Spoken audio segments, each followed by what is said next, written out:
على الفلاح.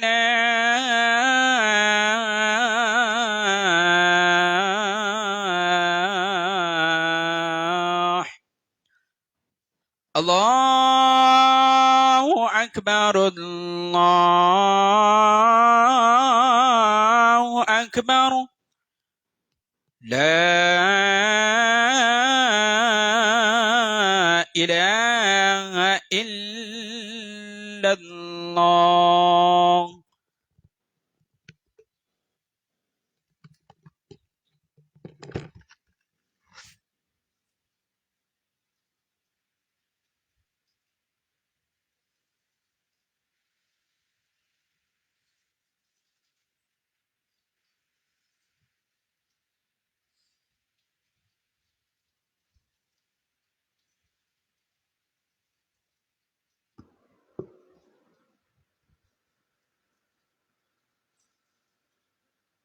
السلام عليكم ورحمة الله وبركاته.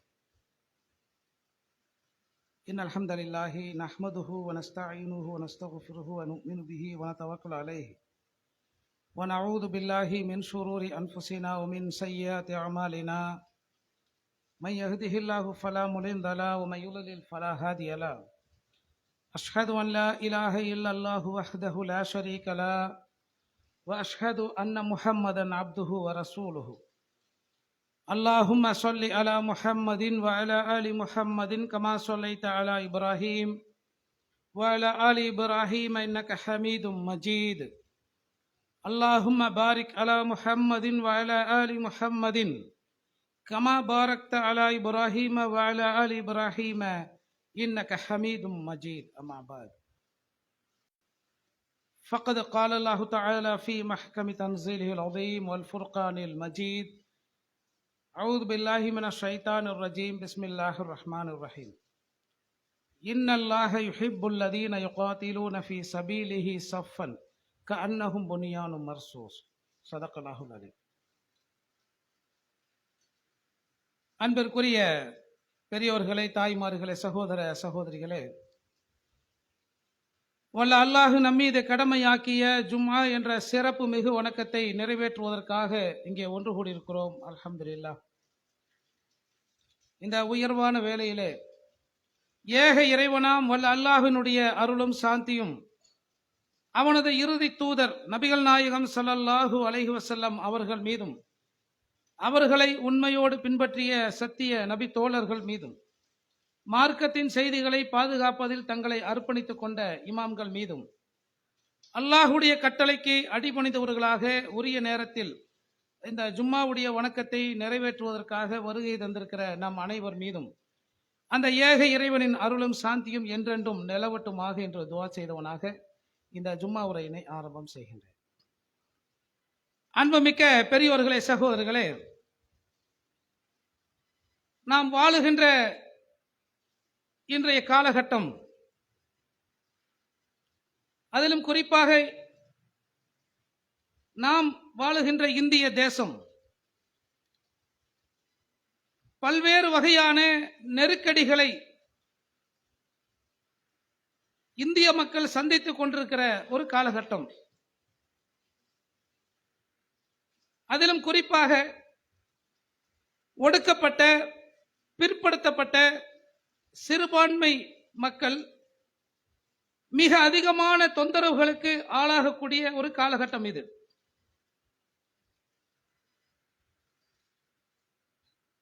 இப்போது அதிகமாக குறிவைக்கப்பட்டவர்கள், இந்தியாவில் அதிகமான தாக்குதலுக்கு ஆளாக்கப்படக்கூடியவர்கள், பாதிப்புகளை சந்திக்கக்கூடியவர்கள் என்று சொன்னால் அதில் முதலிடத்தில் முஸ்லிம்களைத்தான் சொல்ல முடியும். முஸ்லிம்களை அடுத்து தலித்துகள், பிற்படுத்தப்பட்ட மக்களும் பாதிக்கப்படுகிறார்கள். ஆனால் முதலிடத்தில் முஸ்லிம்களைத்தான் சொல்ல முடியும். இந்த பாதிப்புகள் எந்த வகையிலெல்லாம் நமக்கு வந்து கொண்டிருக்கிறது? நாம் தமிழ்நாட்டில் வாழுகிறோம். இங்கே 100 ஆண்டுகளுக்கு மேலாக சமூக நீதி பேசுகின்ற அரசியல் நடைபெறுவதால் மதவாதம் தலை தோங்காமல் தலை தூக்காமல் இருப்பதால் அதன் பாதிப்பை நாம படிக்க முடிகிறது, இன்னும் உணர முடியல. இன்னும் உணர்கிற அளவுக்கு நம்ம பாதிப்புக்கு இந்த மாநிலம் ஆளாகவில்லை. ஆனால் இந்தியாவின் பிற மாநிலங்கள், தென்னகம் அல்லாத பிற வட மாவட்டங்கள், உத்தரப்பிரதேசம், மத்திய பிரதேசம், ராஜஸ்தான், குஜராத், பீகார்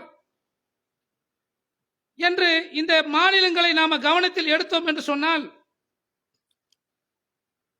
அந்த மாநிலங்களில் வாழுகின்ற முஸ்லிம்களுடைய நிலை மிக படுமோசமான நிலையாக இருக்கிறது.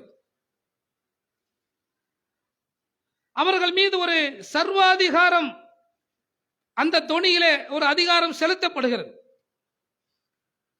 இதையெல்லாம் தாண்டி எந்த சந்தர்ப்பங்கள் வாய்த்தாலும் அதிலே முஸ்லிம்கள் மீது என்ன வகையான தாக்குதலை தொடுக்கலாம் என்கிற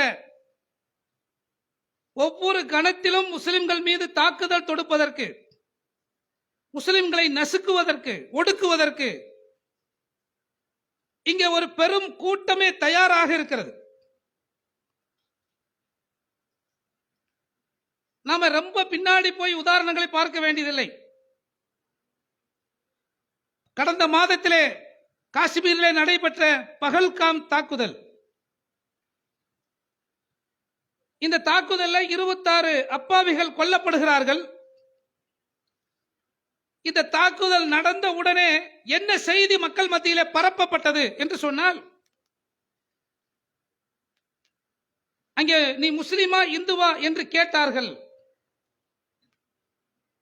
முஸ்லிமுக்கும் இந்துவுக்கும் ஒரு ஆணுக்குரிய அடையாளத்தை பார்த்து இந்துக்களை மாத்திரம் சுட்டார்கள், முஸ்லிம்களை விட்டுட்டாங்க. இந்த பொய் மிக வேகமாக பரவியது, ரொம்ப வேகமா பரவுச்சு இந்தியா முழுக்க. அப்படி பரவி அது பிரபலமான பத்திரிகைகள் அந்த செய்தி வருகிறது. பிறகு மெல்ல மெல்ல உண்மைகள் பின்னாடி வருது. இந்த சோசியல் மீடியாங்கிற இன்னைக்கு இருக்கக்கூடிய இந்த விஞ்ஞான கண்டுபிடிப்புகள் இல்லைன்னு சொன்னா, ஒருவேளை நாமும் கூட அதை நம்பி பேச வேண்டியது இருக்கும். பொதுவாக இந்தியாவில் இருக்கிற பாசிச சக்திகளுடைய வலிமை எப்படிப்பட்டது என்றால், ஒரு பொய்யை சொல்லுவான், அந்த பொய் யார் மீது சொல்லப்படுகிறதோ அவனே ஆமாங்க நம்புவான். அதுக்கு வேற யாரும் உதாரணம் இல்லை, நாம தான் உதாரணம். எப்படிப்பட்ட ஒரு பொய்யை சொன்னாங்க? வக்ஃபு போர்டு, வக்ஃபுக்கு சொந்தமான நிலம் இந்தியாவில் மூன்றாவது மிக பெரும் சொத்து. மிலிட்டரிக்கு அடுத்ததா, ரயில்வே துறைக்கு அடுத்ததா வக்ஃபு போர்டு சொத்து தாங்க பெரிய சொத்து. இதை நம்மளே பேசிக்கிட்டு தானே இருந்தோம், நம்முடைய தலைவர்களும் பேசிக்கிட்டு தான் இருந்தாங்க. உண்மை அதுவா? அது உண்மை கிடையாது. தென்னகத்தில் இருக்கிற கோயில்களுடைய சொத்தை எடுத்துக்கொண்டால் ஒட்டுமொத்த இந்தியாவிலும் இருக்கிற வக்ஃபு சொத்தை விட அதிகம் தென் மாநிலங்கள் இருக்கிற சொத்து, மொத்த இந்தியாவும் அல்ல. அப்போ ஒரு பொய்யை கட்டமைக்கிறார்கள். அந்த பொய்யை மக்கள் மத்தியில பரப்பி யாருக்கு எதிராக அந்த பொய் பரப்பப்படுகிறதோ அவங்களே ஆமாங்க எங்க சொத்து தான் பெருசு அப்படின்னு நம்மளே பீத்திக்கிட்டு இருக்கிற மாதிரி ஒரு சூழ்நிலை வந்துச்சா இல்லையா?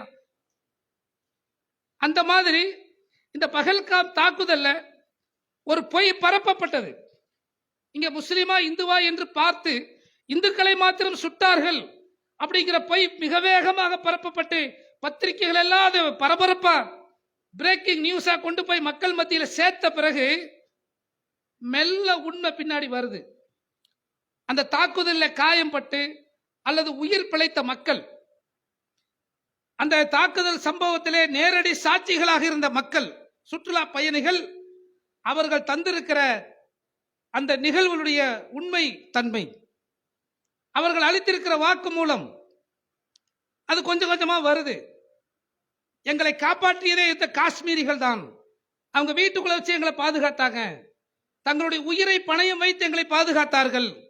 எங்களை சுட வந்த அந்த துப்பாக்கி ஏந்திய அந்த நபர்களுக்கு எதிராக போராடி எங்கள் கண் முன்னால் ஒரு முஸ்லிம் செத்து போனார் என்று ஒவ்வொரு மக்களும் அங்கே அந்த சம்பவ இடத்துல இருந்து தப்பித்து உயிர் பிழைத்த வந்த மக்கள் உண்மையை சொல்றது கொஞ்சம் கொஞ்சமா சோசியல் மீடியால வந்த பிறகுதான் இந்த பிரச்சனை கொஞ்சம் அமுங்குது. என்ன?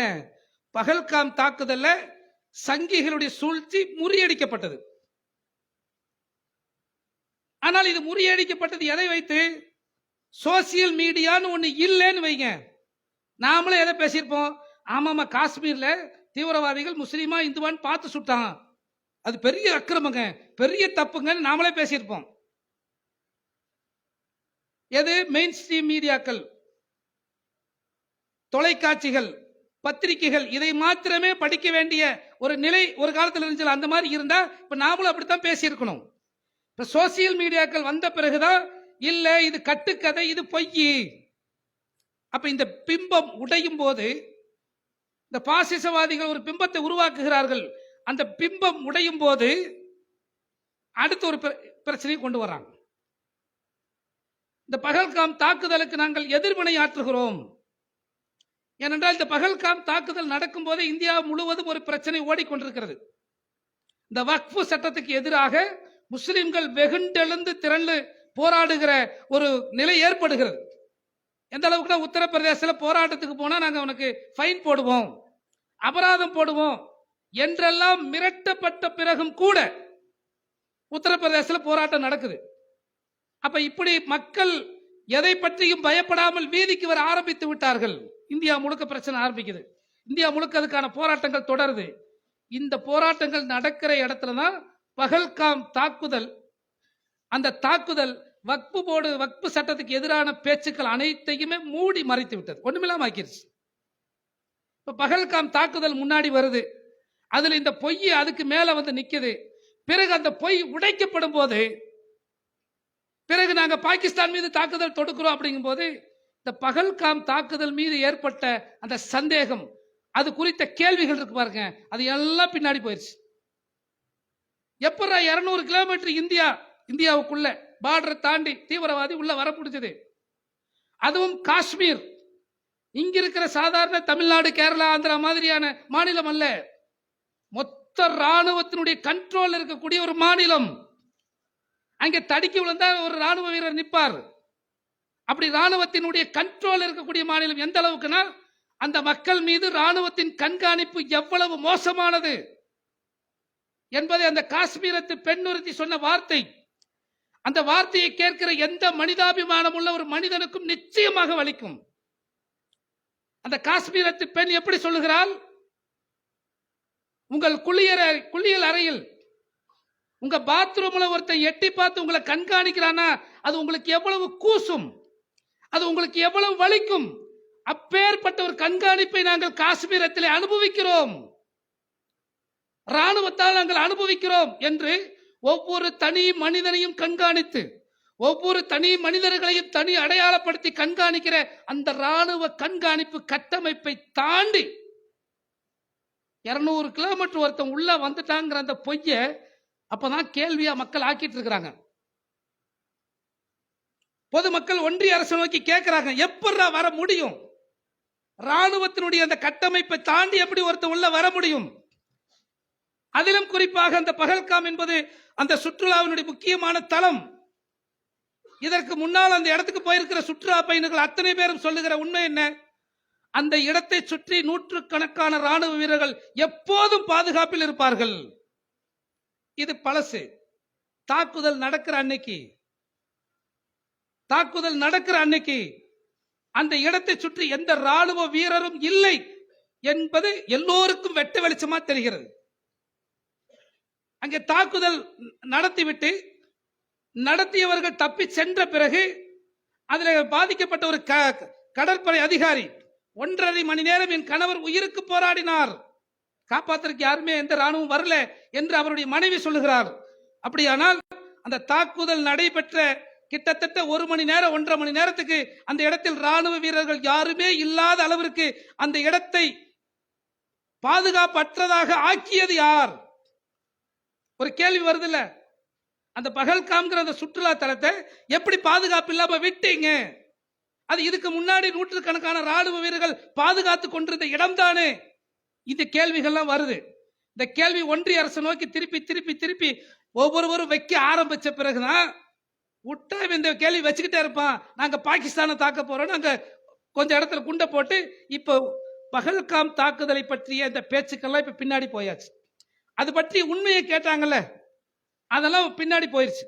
இப்ப பாத்தீங்கன்னு சொன்னா ஒவ்வொரு நிகழ்வுக்கு பின்னாலும், ஒவ்வொரு தாக்குதலுக்கு பிறகும் பின்னாலும் ஒரு அரசியல் இருக்கும். நமது நாட்டை பொறுத்தவரையில இந்தியாவிலே பல்வேறு குண்டுவெடிப்புகள் நடந்திருக்கிறது. ஒவ்வொரு குண்டு வெடிப்பு நடக்கும் போதும் முஸ்லிம்கள் தான் காரணம்னு சொல்லி அங்கிருந்து 10 பேர்த்து பிடிச்சி உள்ள போட்டுருவான். அந்த மாதிரி மாலேகான், மக்கா மஸ்ஜித், இது போன்ற பல்வேறு வகையான குண்டு வெடிப்புகள்ல முஸ்லிம்களை தான் உள்ளதைக்கு வச்சான். 2008 அந்த சமயத்துல தான் ஹேமந்த் கர்கரே என்கிற அன்றைய தீவிரவாத எதிர்ப்பு படையினுடைய தலைவராக இருந்தவர் தான் முதலாக ஒரு விஷயத்தை கண்டுபிடிக்கிறார். இந்த குண்டு வெடிப்புகளை எல்லாம் நிகழ்த்தியது முஸ்லிம்கள் அல்ல, ஹிந்துத்துவாவினுடைய பிரிவாக இருக்கக்கூடிய பல அமைப்புகள். இன்றைக்கு அந்த வழக்கு எந்த அளவுக்கு போயிருக்குதுன்னா, சம்பந்தப்பட்டவர்களுக்கு தூக்கு தண்டனை வழங்க வேண்டும் என்று என்ஐஏ இப்ப அறிக்கை கொடுத்திருக்குது நீதிமன்றத்தில். யார் அது? பிரக்யா சிங் தாக்கூர், சுவாமி அசீமானத், இது போன்ற சாமியார்கள் இந்த குண்டு வெடிப்பின் பின்னணியில் இருந்தார்கள். இதையெல்லாம் கண்டுபிடிச்சு அத்தனை பேர்த்தை கைது பண்ணார். யாரு? ஹேமந்த் கர்கரே. இப்ப இதுக்கு பின்னாடி இந்தியாவில் நடந்திருக்கிற பெரும்பான்மையான குண்டு வெடிப்புகளுக்கு பின்னால் ஹிந்துத்துவ அமைப்புகள் இருக்கிறதுங்கிற உண்மை முதலாக 2008 தான் ஹேமந்த் கர்கரே மூலம் வெளிவருகிறது. என்ன நடந்துச்சு? அது அப்படியே போயிருந்தா இந்தியாவின் பெரும் தீவிரவாத அமைப்பாக RSS அதனுடைய துணை அமைப்புகளுக்கு பேர் வந்திருக்கும், அந்த பட்டம் கிடைச்சிருக்கும். நாடாளுமன்றத்தில் அப்ப இருக்கிற காங்கிரஸ் அதை பற்றி பேசுகிறது. நீங்க தான் தீவிரவாதத்தை RSS தான் பண்ணுதுன்னு பேசுறாங்க. இப்படி இந்த விவாதங்கள் மக்கள் மத்தியில கொண்டு செல்லப்படுகிற அந்த நேரத்தில் எல்லாத்தையும் ஒட்டு மொத்தமா அடிச்சு துவைச்சு ஒண்ணுமில்லே நாக்குற மாதிரி மும்பை தாக்குதல், மும்பை தாஜ் ஹோட்டல் தாக்குதல் எல்லாத்துக்கும் ஞாபகம் இருக்கும். இந்த மும்பை தாக்குதல் நடக்கும் போது என்னன்னா, இந்த பேச்சு எல்லாத்தையும் பின்னுக்கு கொண்டு போய் இந்த உண்மைகள் எல்லாம் வெளியே கொண்டு வந்தார் பாருங்க ஹேமந்த் கர்கரே. அவரும் அந்த தாக்குதலில் கொல்லப்படுகிறார். இந்த இடத்துல ஒரு சந்தேகம் நமக்கு இயல்பா எழுகிறது. என்னன்னு சொன்னா, இந்தியாவுக்கு எதிராக போராடுகிற எந்த தீவிரவாதியும் ராணுவத்துக்கு எதிராக போராட மாட்டேங்கிறான். அவனுடைய தாக்குதல் எப்ப நடக்குது அப்படின்னு சொன்னா, கரெக்டா பிஜேபிக்கு ஆதரவான நேரங்கள் நடக்குது, பிஜேபிக்கு சப்போர்ட்டான நேரங்களில் தான் தாக்குதல் நடக்குது. பிஜேபியை காப்பாற்றுறதுக்கான தாக்குதல் அது இருக்கிறது. அந்த தாக்குதலை பயன்படுத்தி பிஜேபி தன்னை காப்பாற்றிக் கொள்கிறது. அப்படிப்பட்ட தாக்குதலா இருக்கிறது. 2008 தாக்குதல் அது மாத்திரம் நடந்திருக்காவிட்டால் இந்தியாவில் RSSம் அதன் துணை அமைப்புகளும் இந்தியாவில் எத்தனை குண்டு வெடிப்புகளை நடத்தினார்கள் என்கிற உண்மை இன்னும் வெட்ட வெளிச்சமாக ஆகியிருக்கும். யஷ்வந்த் சிண்டே என்கிற ஒரு குற்றவாளி, இந்த வழக்கில் சம்பந்தப்பட்ட ஒரு குற்றவாளி ஓபன் கோர்ட்ல ஒரு வாக்குமூலத்தை தருகிறார். எங்களுக்கு வெடிகுண்டு வைப்பதற்கான பயிற்சி நாங்கள் எங்களுடைய மாநிலத்திலிருந்து காஷ்மீர் அழைத்து செல்லப்பட்டு அங்கே ராணுவ வீரர்கள் மூலமாக, அதிகாரிகள் மூலமாக குண்டு தயாரிப்பதற்கும் அதை வெடிக்க வைப்பதற்கும் எங்களுக்கு RSS பயிற்சி அளித்தது என்று ஓபன் கோர்ட்ல வாக்குமூலம் கொடுத்தார். இது பத்திரிகைகள் வருது. ஆனால் இன்று வரை RSS தீவிரவாத அமைப்பு அல்ல. இதே போன்ற ஒரு குற்றச்சாட்டை, இதே போன்ற ஒரு வாக்குமூலத்தை யாரேனும் ஒரு முஸ்லிம் எந்த ஒரு அமைப்பின் மீதாவது நான் அந்த அமைப்புல தான் இருந்தேன், அந்த அமைப்பு தான் என்ன குண்டு வைக்க சொல்லுச்சு என்று ஒரு வார்த்தை சொல்லி இருந்தால் இன்றைக்கு அந்த அமைப்பு துவம்சம் செய்யப்பட்டிருக்குமா இல்லையா? இப்ப PFI தடவடி வச்சிருக்கிறாங்க. இந்த PFI மீது இப்படி ஏதாவது குற்றச்சாட்டுகளை அந்த கவர்மெண்ட்னால் நிரூபிக்க முடிஞ்சிருக்கிறதா? ஒண்ணுமே இல்லை. பொய்யான குற்றச்சாட்டுகள். அவன் குற்றச்சாட்டை இப்ப வரைக்கும் கொண்டு வர மாட்டேங்கிறான், தடை பண்ணியாச்சு. இப்படி வெளிப்படையாக வெடிகுண்டு பயிற்சி கொடுத்தது இவன் தான். இவன் சொல்லித்தான் நாங்க குண்டு வச்சோம். சுவாமி அசீமானந்த், அவரை கைது பண்ணியாச்சு. அப்புறம் ஜெயிலுக்குள்ள போய் ஒரு மனசு மாறி அவரும் வாக்குமூலம் கொடுத்துட்டார். ஆமா நாங்க தான் வச்சோம், இது RSS நல்ல செயல்னு எங்களுக்கு சொல்லுச்சு, அதனாலதான் செஞ்சோம் என்று அந்த சாமியாரும் வாக்குமூலம் கொடுக்கிறாரு. அதுல சம்பந்தப்பட்ட பிரக்யா சிங் தாக்கூர் அந்த தீவிரவாதி இப்ப பிஜேபியில MP. இந்த மும்பை தாக்குதல் மாத்திரம் நடந்திருக்காவிட்டால் இத்தனை உண்மைகளும் வெட்ட வெளிச்சமாகி இந்தியாவில் மிக பெரும் தீவிரவாத அமைப்பு எது என்றால் RSSம் அதன் துணை அமைப்புகளும் வெளியே வந்திருக்கும். அதை காப்பாற்றுவதற்காகத்தான் இந்த மும்பை தாக்குதல். இப்படி ஒவ்வொரு தாக்குதலுக்கு பிறகும் ஒரு அரசியல் இருக்கும், அதுக்கு பின்னாடி ஒரு வணிகமும் இருக்கும். இந்த பாகிஸ்தான் தீவிரவாதிங்கிறான்ல, இதுக்கு பின்னாடி ஒரு சர்வதேச அரசியல் இருக்கிறது, இதுக்கு பின்னாடி ஒரு வணிகம் இருக்கிறது, எல்லாருக்கும் அது தெரியும். சமீபத்தில் பாகிஸ்தானுடைய ஒரு அமைச்சர் பிபிசிக்கு ஒரு பேட்டி கொடுக்கிறாரு. உங்க நாட்டில் இந்த தீவிரவாத அமைப்புகள்லாம் இருக்கிறாங்களே, உங்க தலைவர்களாக இருக்கிறாங்களே அப்படிங்கிற கேள்வி வரும்போது, நீங்க சொல்றதெல்லாம் 1980 வரைக்கும் யுஎஸ்க்கு தேவைப்பட்டதால், அமெரிக்காவுக்கு தேவைப்பட்டதால், அமெரிக்காவுக்கும் எங்களுக்கும் அவங்க கூட்டாளியா இருந்தாங்க. யாரு? நீங்க யாரையெல்லாம் தீவிரவாதின்னு சொல்றீங்களோ அவங்களை உருவாக்கி அவங்களுக்கு ஆயுதம் கொடுத்தது அமெரிக்கா. அவர்கள் அமெரிக்காவுடைய பங்காளிகள், அதனால எங்களுக்கு பங்காளிகளா இருந்தது உண்மைதான், இப்ப இல்லை அப்படிங்கிறாரு. அப்ப இந்த காஷ்மீர் தீவிரவாதிகளுக்கு பின்னால் யாருடைய கை நீண்டிருக்கிறது அப்படிங்கிறது எங்கிருந்து வருது? அங்கிருந்தே வருது. அப்ப ஒவ்வொரு நாட்டிலும் நீங்க பாருங்க, ரஷ்யாவுக்கு எதிராக தாலிபானை உருவாக்கி அதற்கு ஆயுதங்களை கொடுத்தது அமெரிக்காவா இருக்கும். அவன் அமெரிக்காவுக்கு அடிமையா இருக்க முடியாதுன்னு சொன்ன பிறகு தாலிபானையும் தீவிரவாதின்னு சொன்னான். இப்படி ஒவ்வொரு தீவிரவாத அமைப்பு என்று யாரையெல்லாம் அமெரிக்கா சொல்லுகிறதோ அவனுக்கு பின்னாடி அமெரிக்காவே இருந்திருக்கான். ஐஎஸ்ஐஎஸ்க்கு பின்னாடி யாரா இருக்கானா அமெரிக்காவும் இஸ்ரேலும் இருப்பான். இப்போ ஒவ்வொரு தீவிரவாத குழுக்களுக்கு பின்னாடும் ஒரு வல்லரசு நாடு இருக்கும். அந்த வல்லரசு நாட்டினுடைய ஆயுத உதவி இருக்கும். அவர்களுக்கு அதில் உள்ள ஒரு வியாபாரம் இருக்கும். ஒரு 100 பேத்துக்கு ஆயுதத்தை கொடுத்து நீ உன் நாட்டில் சண்டை போடுற எவனோ பண்ணுடா அப்படின்னா இந்த நாடு வேற வழி இல்லாம ஆயுதங்களை பர்ச்சேஸ் பண்ண வேண்டியிருக்கும். அவன் 100 பேத்துக்கு இலவசமா கொடுத்திருப்பான். ஆனா இந்த கவர்மெண்ட் பல லட்சம் கோடிக்கு ஆயுதங்களை பர்ச்சேஸ் பண்ண வேண்டிய நிர்பந்தத்துக்கு ஆளாக்கப்படும். அப்ப தன்னுடைய ஆயுதங்களை விற்பதற்கு ஒவ்வொரு நாட்டிலும் இது போன்ற குழுக்களை இந்த கவர்மெண்ட் உருவாக்கி கொண்டிருக்கிறது. வல்லரசுகள் ஆயுதம் தயாரிக்கக்கூடிய நாடுகள் இந்த காரியத்தை செய்கிறார்கள். இந்த வணிகத்தை தொடர்ந்து வருகிற இந்த தீவிரவாதம், அதற்கு பின்னால் இருக்கிற வல்லரசுகள், இந்த விஷயங்கள் எதுவுமே பொதுமக்களுக்கு போய் சேருவதில்லை. இப்ப நமக்கு என்ன பிரச்சனை? இது காலம் தொட்டு ஒவ்வொரு காலத்திலும் ஒவ்வொரு நாட்டிலும் பிரச்சனை நடக்குது. நம்ம நாட்டிலும் இது தொடர்ந்து போய்கிட்டு தான் இருக்குது. இப்ப நாம என்ன முடிவெடுக்கிறது? தொடர்ந்து நம்ம பாதிக்கப்படுகிறோமே, தொடர்ந்து நமக்கு நெருக்கடிகள் ஆளாக்கப்படுகிறதே. இந்த நெருக்கடிகளிலிருந்து வெளியில வந்து இது போன்ற பொய்களை எல்லாம் உடைத்து உண்மையை நிலைநாட்டக்கூடிய அந்த வலிமையை நாம எப்படி பெறுவது? இன்றைக்கு நாம வலிமை உள்ளவர்களா? இந்தியாவில் 25 கோடி பேர் இருக்கிறோம், குத்து மதிப்பா சொல்றோம். இப்ப மக்கள் தொகை கணக்கெடுப்பு, சாதிவாரி கணக்கெடுப்பு எடுக்கிறோம். அது முடிஞ்ச பிறகு இன்னும் நமக்கு ஒரு உண்மையான நிலைமை தெரியும். இப்ப நம்ம சொல்றது கிட்டத்தட்ட 25 கோடி மக்கள் இருக்கிறாங்க முஸ்லிம்கள் இந்தியாவில். 25 கோடி இருக்கிற ஒரு பெரும் கூட்டம் இன்றைக்கு குட்ட குனிந்து கொண்டே இருக்கிறது. நசுக்கப்பட்டு கொண்டே இருக்கிறார்கள், ஒடுக்கப்பட்டு கொண்டே இருக்கிறார்கள், தொடர்ந்து பழி சுமத்தப்படுகிறார்கள். அதான உண்மை. பழியை சுமந்துகிட்டே இருக்க வேண்டியிருக்கு. இவைகளுக்கு எதிராக அல்லது இவைகளை தடுப்பதற்கு, இவைகளை வராமல் தடுப்பதற்கு, அதை உடைத்தெறிவதற்கு இந்த சமூகம் தன்னை எப்படி வலிமைப்படுத்தி கொண்டிருக்கிறது? நாம என்ன வலிமையை கொண்டு வந்திருக்கிறோம்? அரசியல் விழிப்புணர்வுங்கிறது தமிழ்நாட்டில் ஓரளவுக்கு பரவாயில்ல. நிறைய அமைப்புகள் இருக்குது. கவர்மெண்ட்னால மக்களுக்கு ஒரு பிரச்சனை அப்படின்னா உடனே அதை எதிர்த்து குரல் கொடுக்கிற ஒரு அரசியல் ஜனநாயக போராட்டம் தமிழ்நாட்டில் நடக்குது. இந்த மாதிரியான ஒரு ஜனநாயக போராட்டத்தை உத்தரப்பிரதேசத்தில் அல்லது மற்ற வட மாநிலங்களில் கொண்டு போறதுக்கான அரசியல் விழிப்புணர்வு முஸ்லிம்கள்ட்ட இல்லை. இந்த தமிழ்நாட்டில் கூட இவ்வளவு அரசியல் விழிப்புணர்வு இருக்கிறதா நினைக்கக்கூடிய இந்த தமிழ்நாட்டில் கூட நாம வலிமை என்பதை எதை நினைக்கிறோம்? அரசாங்கம் ஒரு சட்டத்தை கொண்டு வருகிறது, அது நம்மை பாதிப்பதாக இருக்கிறது, இதை வலிமையாக எதிர்க்க வேண்டும் என்று நாம பேசுகிறோம். எதை வலிமை என்று சொல்லுகிறோம்?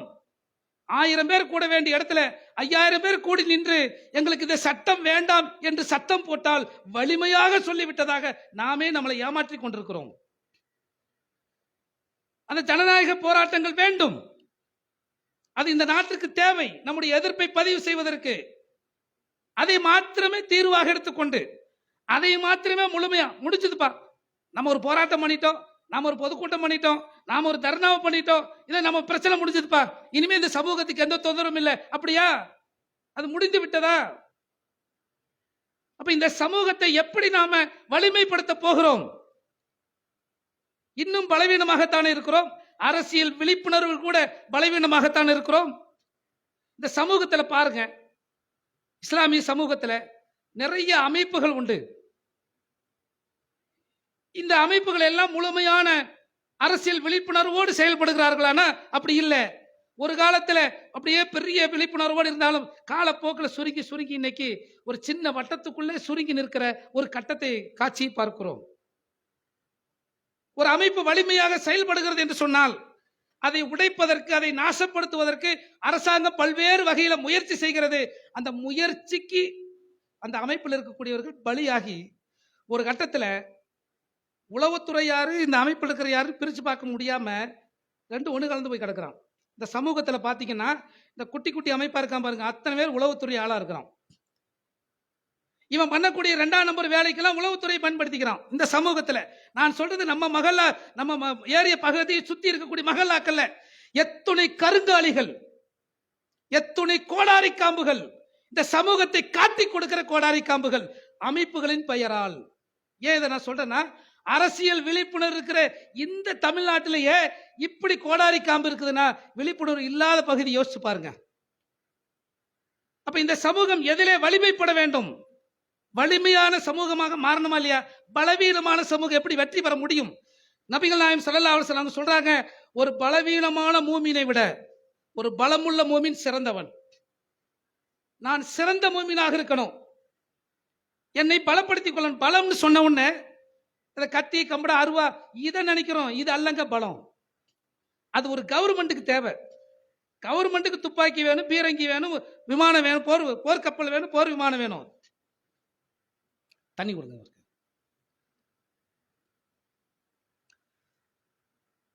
ஒரு தூங்கிட்டாரு நினைக்கிறேன். ஒரு அரசாங்கத்திற்கு இத்தனையும் வேண்டும். ஆனால் ஒரு அரசாங்கத்தின் கீழ் இருக்கிற பொதுமக்கள் தங்களை வலிமைப்படுத்திக் கொள்வதற்கு இதெல்லாம் தேவையில்லைங்க. ஒரு அரசாங்கம் அந்த மக்களை நசுக்கும் போது, ஒடுக்கும் போது அதை எதிர்த்து குரல் கொடுக்கிற வலிமை, அந்த குரலை வலிமையாக வெளிப்படுத்த வேண்டும். உதாரணத்துக்கு நான் சொல்றேன் பாருங்க, இன்னைக்கு நாம எந்த அளவுக்கு பலவீனமாக இருக்கிறோங்கிறதுக்கு ஒரு உதாரணத்தை நான் சொல்லுகிறேன். அதாவது நாம எத்தனையோ போராட்டங்களை அரசாங்கத்துக்கு எதிராக நடத்துகிறோம், அரசாங்கத்துடைய திட்டங்களை சட்டங்களை எதிர்த்து நடத்துகிறோம். இவைகள்லாம் பொதுவாக செய்திகளில் வர்றது கூட இல்லை. பார்க்கிறோமா இல்லையா? இதே இந்த நாட்டில் பாசிச சக்திகள் ஒரு சின்ன மனு கொடுத்தான செய்தியா வருது, அது செய்தியா மாறுது.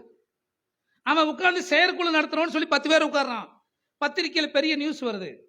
இங்க ஆயிரக்கணக்கான மக்கள் திரண்டு நின்று போராடினாலும் அது பெரிய செய்தியா வர்றது இல்லை. ரொம்ப சமீபத்திய உதாரணமா நான் சொல்லணும்னா, போன வாரத்துக்கு முந்தின வாரம் இங்க ஷாஹின் பாக் திடல்ல 3 நாட்கள் தொடர்ந்து போராட்டம் நடைபெற்றது. நம்ம எல்லாருமே அதை கலந்துருப்போம். பத்திரிகையில் எப்ப நியூஸ் வந்துச்சு?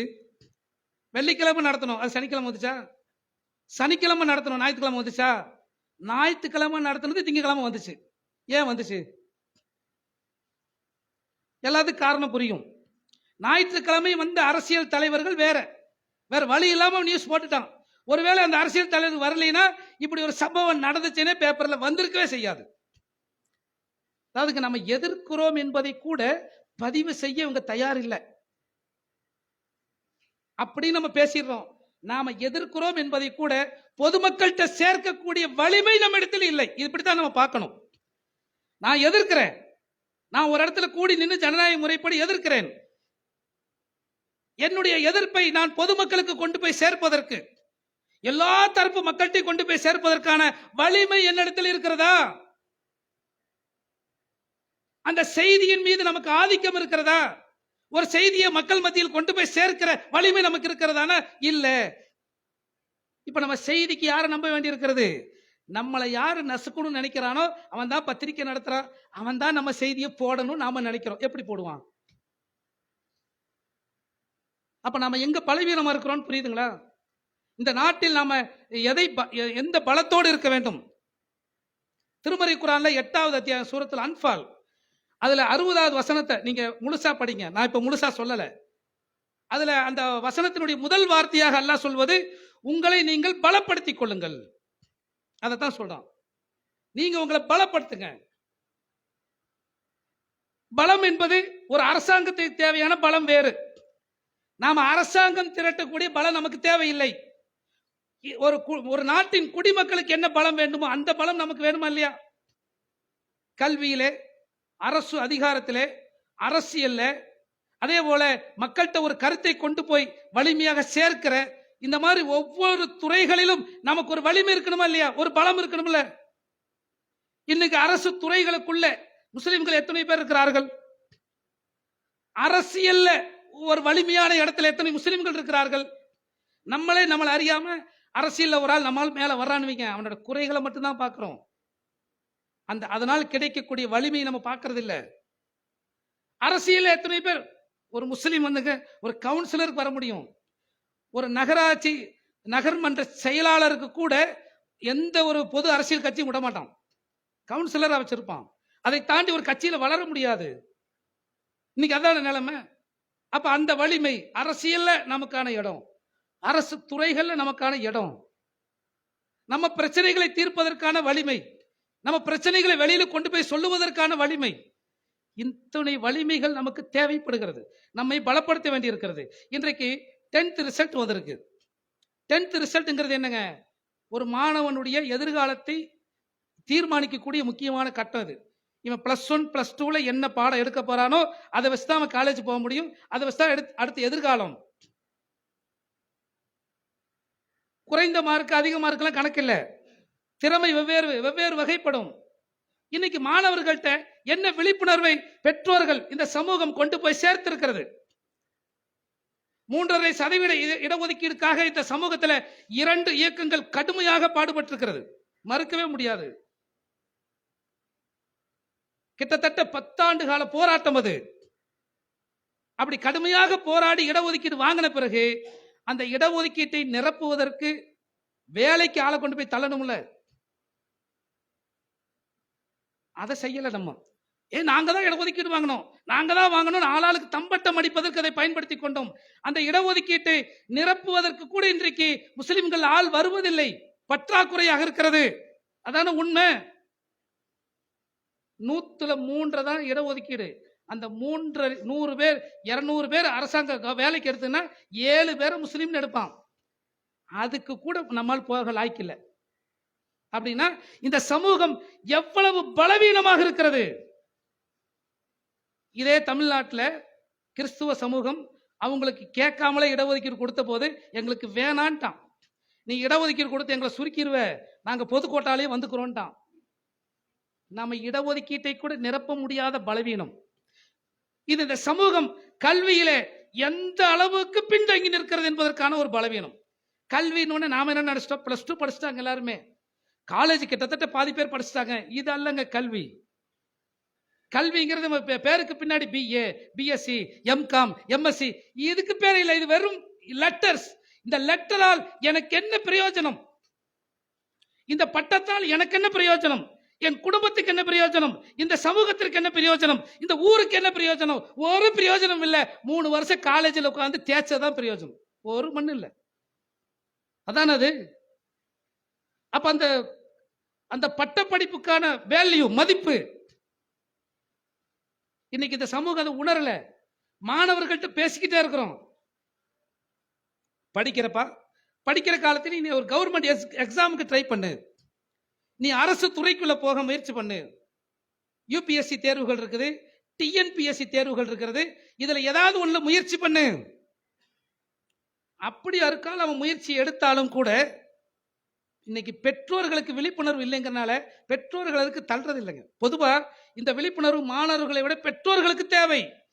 என் மகன் என்னவாக இருக்கணும் அப்படிங்கிற அந்த விழிப்புணர்வு பெற்றோருக்கு வேண்டும். இந்த சமூகம் அதுல படுமோசமாக இருக்கிறது. அதனாலதான் தொடர்ந்து நம்ம நசுக்கப்படுகிறோம். யோசிச்சு பாருங்க, நம்ம 4 பேர் இருக்கிறோம். 4 பேர்த்துல ஒருத்தனை நசுக்க முடியும். 4 பேர்த்துல 2 பேர் இருந்தா 2 பேர் நசுக்க முடியாதுல்ல. அந்த இடத்துல ஒரு பலம் வருகிறது இல்லையா? அரசு துறைகளுக்குள்ள போனீங்கன்னா இன்னைக்கு எங்குமே முஸ்லிம்களுடைய எண்ணிக்கை இல்லை. ஒரு ஆபீஸ்ல ஒரு முஸ்லீம் இல்லை அப்படின்னா அதுல நமக்குரிய எந்த வேலை, நியாயமான வேலை சொல்றேன், நியாயமான வேலைகள் கூட நடப்பது இல்லை, புறக்கணிச்சிடறான். மற்றவங்களுக்கு நடக்குது, ஈஸியா நடக்குது. இன்னைக்கு நம்ம பகுதியில ஒரு ரோடு வரணும், ஒரு மின் விளக்கு வரணும்னா அதுக்கு 1000 பஞ்சாயத்து. நான் ஒரு பகுதிக்கு போறேன், ஒரு சைட் போட்டிருக்கிறாங்க, ஒரு கிராமத்துக்குள்ள ரியல் எஸ்டேட் போட்டு ஒரு சைட் போட்டாங்க. அது வர கிராமம், அந்த கிராமத்துக்குள்ள ஒரே ஒரு வீடு, அந்த சைட் போட்ட இடத்துல ஒரே ஒரு வீடு, அந்த ஒரு வீட்டுக்கு தெருவிளக்கு எல்லாமே வந்துருச்சு, ரோடு சாங்ஷன் ஆயிடுச்சு. எப்படி எப்படி அந்த மற்ற சமூகத்துக்கு சாத்தியமாகிறது? யோசிச்சு பாருங்க. இங்க ஆயிரக்கணக்கான லட்சக்கணக்கான மக்கள் இருந்தாலும் ரோடு மோசமா தான் இருக்கும், கேட்கறதுக்கு நாதி இல்லை. எல்லா திட்டங்களிலும் இந்த குறிப்பாக இந்த வார்டு, நாம வசிக்கிற இந்த வார்டு மாநகராட்சியினுடைய எல்லா திட்டங்களிலும் கடைசி இடத்துல இருக்கும். மிச்சம் இருந்தா பார்ப்போம். ஏன் கேட்க நாதி இல்ல? வாயை திறந்து கேட்கணும்ல, கேட்க நாதி இல்ல. ஏன் கேட்கல? என்ன அடிக்கிறதே எனக்கு தெரியலையே, எனக்கு வலிக்கிறதே தெரியலையே அப்படிங்கிற மாதிரி நாம் இருக்கிறோம். என்ன அடிச்சதும் தெரியல, எனக்கு வலிக்கிறதும் தெரியல, நான் வலிச்சாதானே கத்துவேன், எனக்கு அடிக்கிறதே தெரிய மாட்டேங்குது. அந்த மாதிரி இந்த சமூகம் அரசாங்கத்தினுடைய கட்டமைப்புகளால் புறந்தள்ளப்படும் போது, நசுக்கப்படும் போது, அந்த அதிகாரிகள், இந்த பாசிச சிந்தனை கொண்ட அதிகாரிகளால் நசுக்கப்படும் போது நாம நசுக்கப்படுகிறோம் என்பதை கூட உணராத சமூகம். ஆக இந்த விழிப்புணர்வு ரொம்ப முக்கியம். இந்த விழிப்புணர்வு வந்தால் நிச்சயம் இந்த சமூகம் மேம்படும் என்பதை, இந்த கருத்தை உங்கள் மத்தியில் முன்வைத்து இந்த உரையை நிறைவு செய்கிறேன். அல்ஹம்துலில்லாஹ்.